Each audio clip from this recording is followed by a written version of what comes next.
నాకు ఇప్పుడు ఒక ఐడియా వచ్చింది. పూరి జగన్నాథ్ జయకృష్ణ కాంబినేషన్తో కనుక సినిమా తీస్తే మహేష్ బాబు ఫ్యాన్స్ ఎవరైతే ఇప్పటిదాకా ఇంకా జయకృష్ణ సినిమా చూడలేదో వాళ్ళు ఆ ఫ్యాన్స్ మన జయకృష్ణని అలవాటు పడే ఛాన్స్ ఉంది. ఎందుకంటే as it is Pokiri Mahesh Babu లాగానే చేస్తాడు మనోడు, అంతకంటే కొంచెం గట్టిగా ఉంటాడు.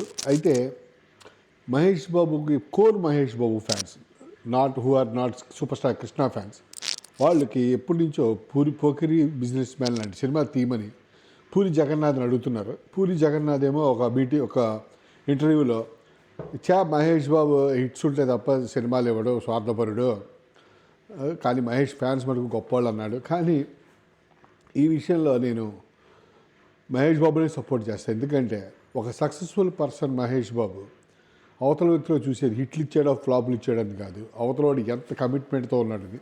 ఆ కమిట్మెంట్ మనకి పూరి జగన్నాథ్ దగ్గర మిస్ అయింది. చాలా చాలా లూజ్ సినిమాలు తీస్తున్నాడు ఆ తర్వాత. సో ఆ అప్రోచ్, ఎందుకంటే సినిమాల్ని బ్యాంకాక్ తీసుకెళ్ళి వదులుతున్నాడు కథలు ఇష్టం వచ్చినట్టు.